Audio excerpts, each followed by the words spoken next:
കോൺഗ്രസിന്റെ യൂത്ത് ബ്രിഗേഡിൽപ്പെട്ടവരാണ്.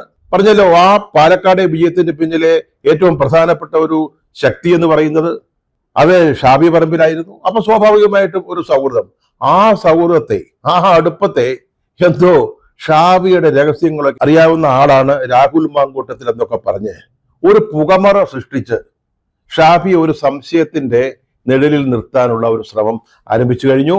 അതിന് ചില മാധ്യമങ്ങളുടെ നിർലോഭമായ പിന്തുണയും ലഭിക്കുന്നുണ്ട്. അവർക്കും അറിയാം, ഇപ്പോ രാഹുൽ മാങ്കൂട്ടത്തിൽ അറസ്റ്റിലാവുകയും ജയിലിലാവുകയും ചെയ്തു കഴിഞ്ഞാല് ആ വിഷയത്തിന്റെ പഞ്ചങ്ങ് പോകും, അതിന്റെ ശക്തി അങ്ങ് നഷ്ടപ്പെടും. അപ്പൊ വേറൊരു ഇര വേണം, ചാനലുകൾക്ക് വേറൊരു ഇര വേണം. അവര് വേട്ടക്കാരാണല്ലോ, അവരുടെ പ്രധാനപ്പെട്ട ജോലി വാർത്ത കൊടുക്കലല്ലോ, ആളുകളെ വേട്ടയാടുക എന്നുള്ളതാണ്. ചിലരൊക്കെ ചില ചാനലുകളിൽ ഇരിക്കുന്ന ചില പ്രമുഖരായ ആളുകളൊക്കെ സംസാരിക്കുന്നത് കേട്ടാല് ആരുടെയോ രക്തത്തിന് വേണ്ടി ദാഹിക്കുകയാണെന്നാണ് നമുക്ക് തോന്നുക. അതാണല്ലോ അവരുടെ രീതി.